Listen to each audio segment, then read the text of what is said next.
Vamos lá. Aula 3. Por que aula 3?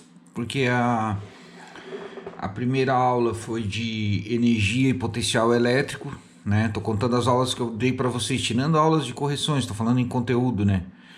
A primeira foi energia e potencial elétrico, a segunda foi corrente elétrica e agora na nossa terceira aula o nosso objetivo é estudar a lei de Ohm. Antes a gente vai ver uns elementos do circuito elétrico. Aí, tendo o circuito elétrico, a gente vai estudar a primeira lei de Ohm, que é a lei principal que rege o estudo da corrente elétrica. E depois a gente vai ver a segunda lei de Ohm, que é para determinar o valor da resistência em um fio condutor. Tá? Basicamente é isso que a gente vai ver. A gente vai fazer um exemplo de cada conteúdo e depois vai ter uma lista de exercícios, como sempre, tá?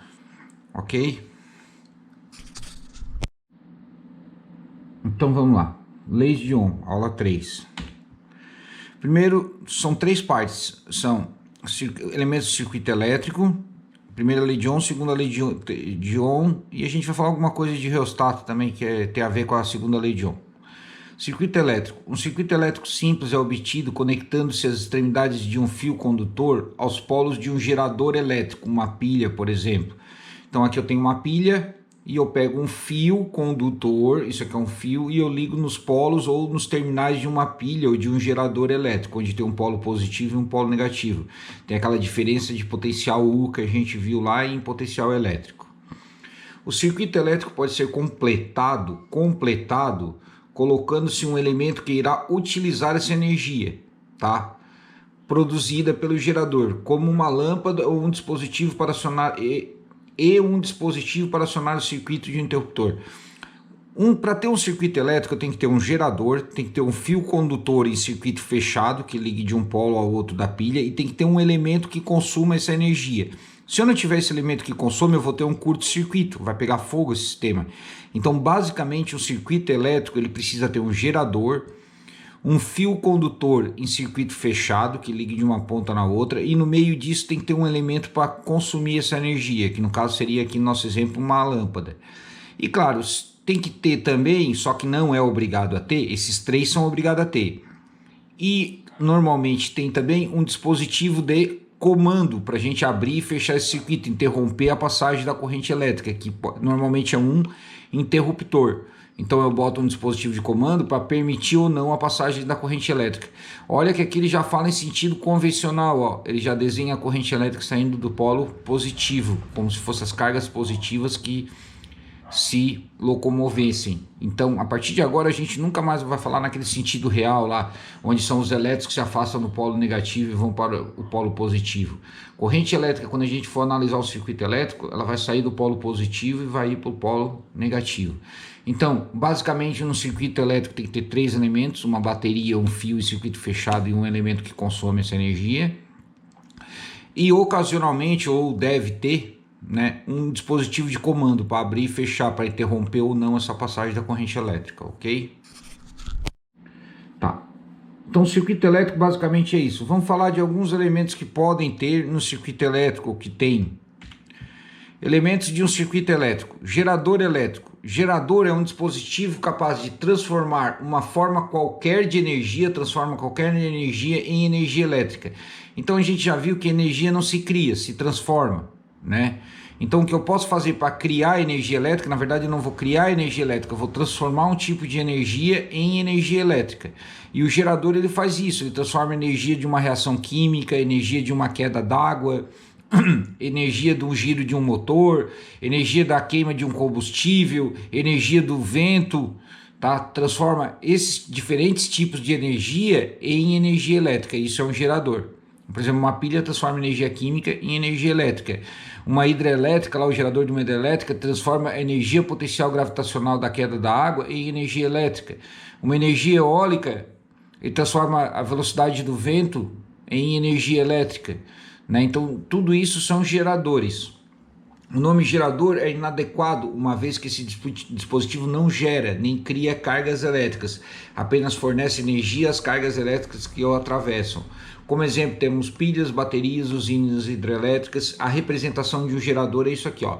No circuito elétrico é uma barra maior, uma barra menor, e pelo sentido convencional, a corrente saindo da barra maior, que é o polo positivo. Então a representação de um gerador é isso, ó, é uma barra maior, uma barra menor e a corrente saindo do polo positivo. Por quê? Porque agora vem outro elemento que é o receptor. Estão vendo que é o mesmo símbolo, ó, só que a corrente entrando, porque ele é o inverso do gerador. Ó. Ele é um dispositivo que transforma energia elétrica em outra modalidade de energia, desde que não seja apenas térmica. Então o receptor, ele é o contrário do gerador. Ele pega a energia elétrica e transforma em outra energia qualquer, que não seja exclusivamente térmica. Porque se for pegar toda a energia elétrica e transformar tudo em energia térmica, aí vai ter outro nome, não vai ser receptor. Receptor pega a energia elétrica e transforma em outro tipo de energia que não seja tudo térmica. Por exemplo, um ventilador, uma televisão, um celular, tudo que tu liga na tomada e tu produz outro tipo de energia, ou luminosa, ou vento, ou seja o que for, sonora, isso são receptores, luz, tá? Então isso é receptor, e tu representa com a corrente saindo da barra maior. Como exemplos podemos citar os motores elétricos, né? Que ele pega energia elétrica e transforma em torque, que transforma energia elétrica em energia mecânica, além de uma parcela da energia transformada em energia térmica. Normalmente todo receptor pega uma parte da energia elétrica e transforma em calor, porque tem perda, né? Aí essa perda se libera por calor. E a representação do receptor é essa. Continuando. Resistor elétrico. O que é um resistor? Resistor é um receptor também, só que olha aqui, ó, é um dispositivo que transforma energia elétrica consumida totalmente em energia térmica, ou seja, totalmente calor. O receptor pega toda a energia elétrica e transforma tudo em calor. Como exemplo, podemos citar o chuveiro elétrico, o ferro de passar roupa, as lâmpadas comuns, entre outros. Lâmpadas eu não consideraria, tá? Porque a lâmpada ela transforma a energia elétrica também em luz. Tá certo que grande parte daquela lâmpada antiga transforma em calor, até que eles usam aquela lâmpada para estufa de pinto, de salgadinho, não tem, porque a maioria da energia elétrica é transformada em calor, mas também transforma em luminosidade. Agora o chuveiro e o ferro, sim, são resistores, porque pegam toda a energia elétrica e transformam tudo em calor. A representação de um resistor é isso aqui, ó, tá? Outro dispositivo, dispositivo de manobra, são elementos utilizados para ligar ou desligar um circuito elétrico, são os acionadores, né, para interromper ou não a passagem da corrente elétrica. Como exemplo temos as chaves e os interruptores, né, disjuntor, aquele que tem no quadro de distribuição da casa, interruptor que tem na parede dos quartos, tá? Aquilo ali tudo são dispositivos de manobra. A representação desses dispositivos no circuito elétrico é desse jeito aqui, ó. Tu desenha assim ele abrindo e fechando. Dispositivos de segurança são dispositivos que, ao serem atravessados por uma intensidade de corrente elétrica acima do permitido, interrompem a passagem da mesma, preservando os demais elementos do circuito da destruição. Esses dispositivos de segurança são normalmente fusíveis e os disjuntores nas casas das pessoas. Eles são dispositivos que eles permitem a passagem de corrente até um limite, e normalmente esse limite é menor do que o circuito suporta. Então, se por acaso der algum problema no circuito que a corrente aumentar, em vez de derreter o fio e pegar fogo em tudo, ele desarma. Então isso aqui é chamado de dispositivo de segurança. Normalmente tem os fusíveis e os disjuntores. E a representação dele é isso aqui, ó, ok? Continuando, agora eu tenho os dispositivos de controle. São instrumentos utilizados no circuito elétrico para medir a intensidade da corrente elétrica ou a diferença de potencial entre os pontos do circuito, ou simplesmente detectá-las. Os mais comuns são os amperímetros e os voltímetros. Amperímetro é um instrumento utilizado para medir a intensidade da corrente elétrica, ou seja, o amperímetro ele mede a corrente que passa no circuito e o voltímetro mede a diferença de potencial entre os terminais. Existem vários dispositivos de controle, tá? Galvanômetro, vatímetro, ohmímetro, osciloscópio, tá? Vários tipos que tu liga no circuito para fazer alguma medida. Quando tu vai fazer uma visita em uma usina hidrelétrica ou termoelétrica, tem a sala de comando, tem um monte de reloginho lá que eles ficam olhando para ver o comportamento do circuito. Todos aqueles reloginhos são dispositivos de controle para monitorar o circuito elétrico. Na casa da gente, quais são os dispositivos de controle que tem? Apenas o medidor de energia elétrica lá na frente, né? Ele mede a energia elétrica consumida em kWh, mas ele não deixa de ser um dispositivo de controle, tá ok? Vamos lá, continuando. Vamos falar um pouquinho de resistor especificamente, como a gente vai trabalhar agora com lei de Ohm, o título da aula era leis de Ohm. A lei de Ohm se refere diretamente a resistores elétricos, tá? Que são aqueles aparelhos que transformam a energia elétrica toda em calor. Então, o resistor é todo dispositivo elétrico que transforma energia elétrica integralmente em energia térmica, ou calor. O fenômeno denominado efeito Joule. Então, efeito Joule é quando a corrente elétrica passa num determinado objeto, num determinado corpo, e toda essa energia é transformada em calor, decorrente a choque dos elétrons com outras partículas condutoras. Né? Aqui está o exemplo, ó. Vem a corrente elétrica, passa num resistor e ocorre liberação de calor. Essa liberação de calor, quando a corrente passa num resistor, é chamado de efeito Joule. Então o ferro elétrico funciona por efeito Joule, o chuveiro elétrico funciona por efeito Joule. Tu tem ali uma molinha, que é um resistor, quando a corrente passa ali, ocorre esse choque entre os elétrons e provoca um aquecimento, porque o resistor ele tem uma oposição à passagem da corrente elétrica, tá?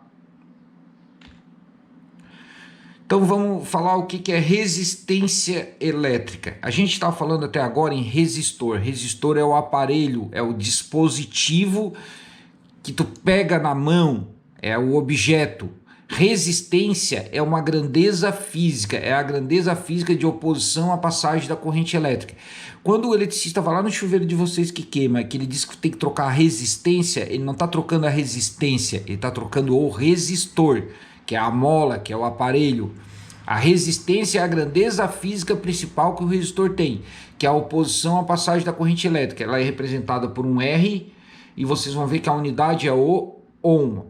Vamos ler aqui, ó. A resistência elétrica R representa a dificuldade da corrente elétrica encontra para percorrer um determinado condutor, devido ao choque dos portadores de carga, elétrons, no caso de condutores metálicos, com as partículas presentes no interior do condutor, os próprios elétrons e átomos que constituem a rede cristalina do metal. Então tá aqui, ó. Dado o condutor submetido a uma tensão U e percorrido por uma corrente I, a resistência elétrica R é uma relação entre a tensão U e o correspondente valor de corrente. Tá? Isso aqui a gente vai falar num gráfico que vai ter em seguida, mas basicamente o valor da resistência elétrica, que é uma grandeza física, é tu dividir a tensão que tu aplica nos terminais de um resistor pela corrente que ele deixa passar por ele. Ó, tá? Se tu dividir esses dois, a unidade disso aqui seria volt por ampere. Né? Volt foi a tensão que foi o tal de volt que inventou, e a ampere é a corrente que foi o tal de ampere que inventou. Então a unidade de resistência elétrica seria volt por ampere. Só que o cara que idealizou essa grandeza, tá, foi o ohm. Então a gente representa essa unidade de resistência elétrica como HOHM, ohm, ou ômega, que é a letra grega representante disso aí. Aí olha, tem uma observação aqui que depois vai entrar na nossa segunda lei de Ohm. Nós vamos falar na primeira lei de Ohm em seguida, que basicamente é essa fórmula, e depois nós vamos falar na segunda lei de Ohm. Essa aqui se refere à segunda lei de Ohm. A resistência é uma característica do condutor, ou seja, depende do material, da forma e das dimensões, e também da temperatura do condutor. Então a resistência é um valor das características do objeto. Não tem nada a ver com a tensão e corrente que é aplicada nele.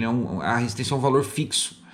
O que altera é que se eu pegar uma tensão e botar nessa resistência, vai circular uma corrente. Se eu botar uma outra tensão nessa resistência, vai circular uma outra corrente.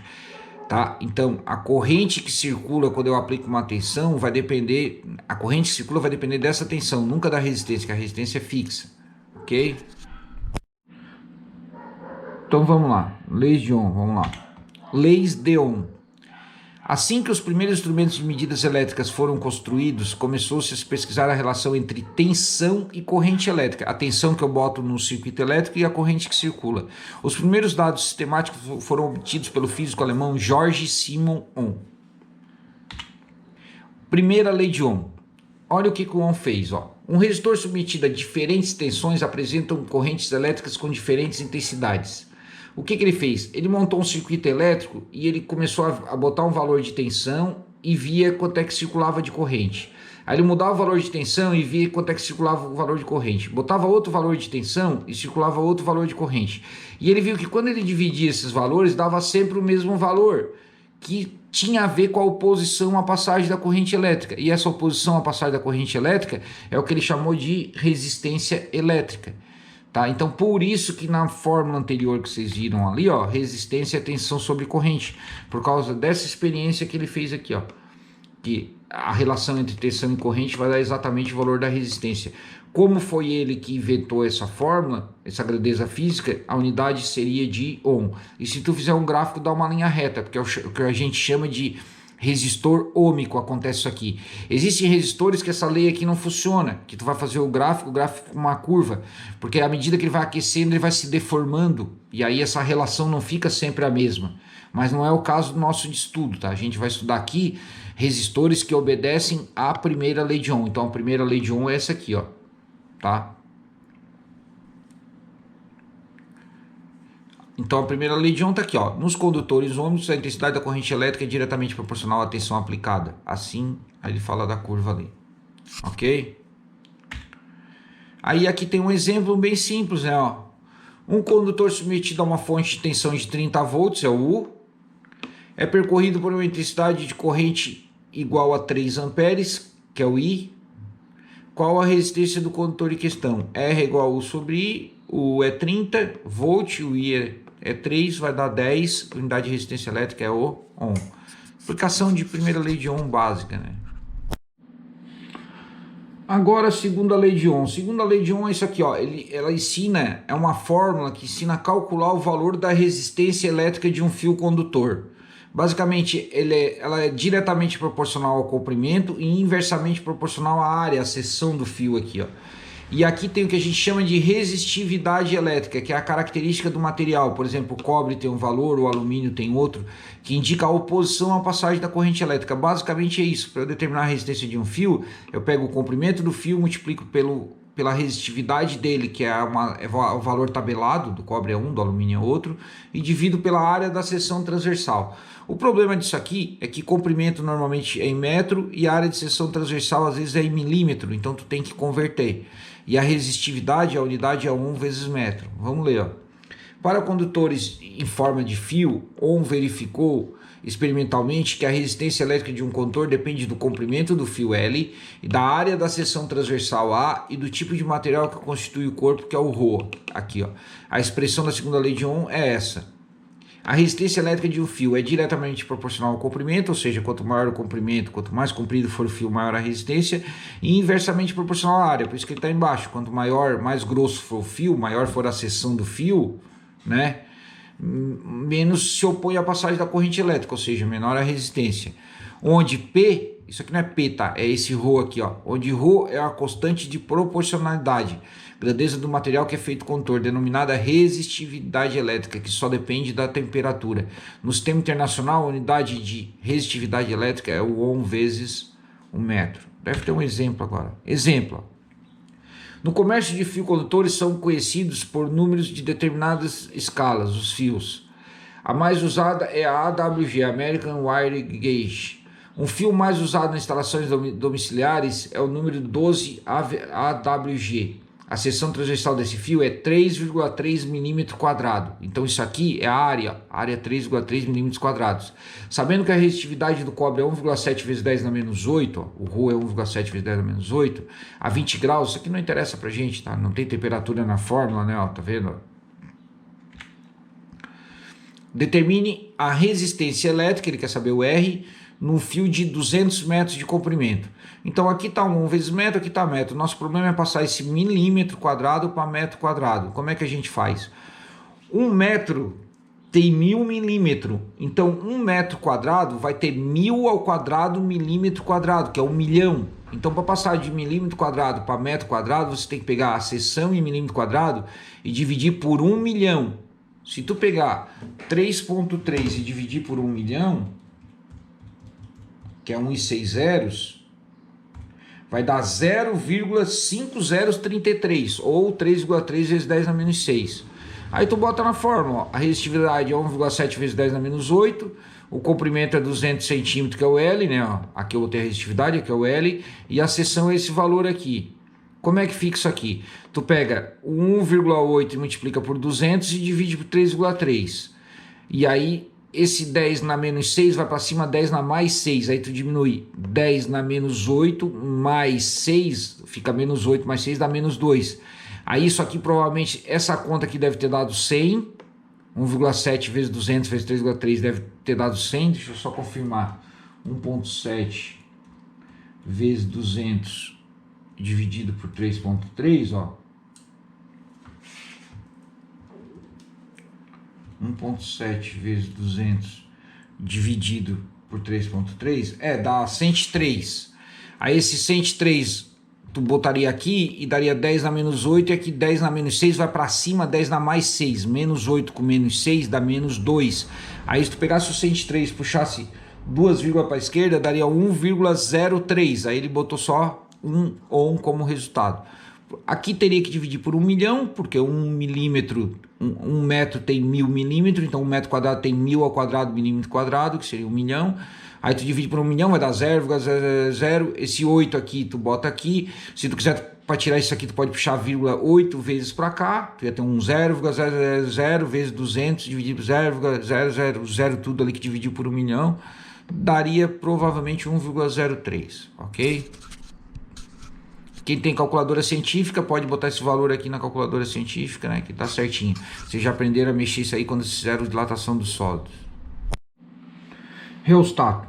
Então, reostatos são dispositivos tais que podemos variar a sua forma ou as suas dimensões de modo que a sua resistência pode variar. Claro, se eu mudar o comprimento de um resistor, eu estou mudando o valor da resistência. A gente já viu isso. Quanto mais comprido for o resistor, maior é o valor da resistência dele, menos corrente ele vai deixar passar. Dessa maneira, consegue-se aumentar ou diminuir a intensidade da corrente elétrica, claro.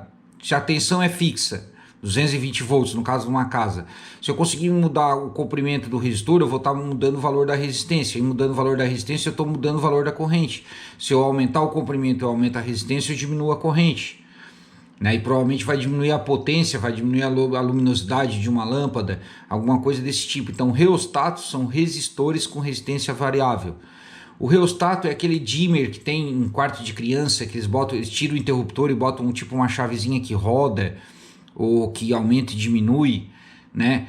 Que tu desliza para aumentar ou diminuir a intensidade da luz de uma lâmpada. O que ele está fazendo? Ele está alterando o valor da resistência, e alterando o valor da resistência ele está alterando o valor da corrente. Alterando o valor da corrente, ele está alterando a potência dissipada na lâmpada, ela está iluminando mais ou menos. Aumentando a resistência, diminui a corrente e a lâmpada fica menos acesa. Diminuindo o comprimento do filtro, diminui a resistência, aumenta a corrente e a lâmpada acende mais, ok? A representação de reostato ou é essa aqui, um resistor com uma setinha, ou essa aqui. Aqui continua o fio, né? E aqui ele oscila. E aqui vocês têm uma série de exercícios para serem feitos e serem entregues na próxima aula valendo nota, ok? Obrigado e bom estudo.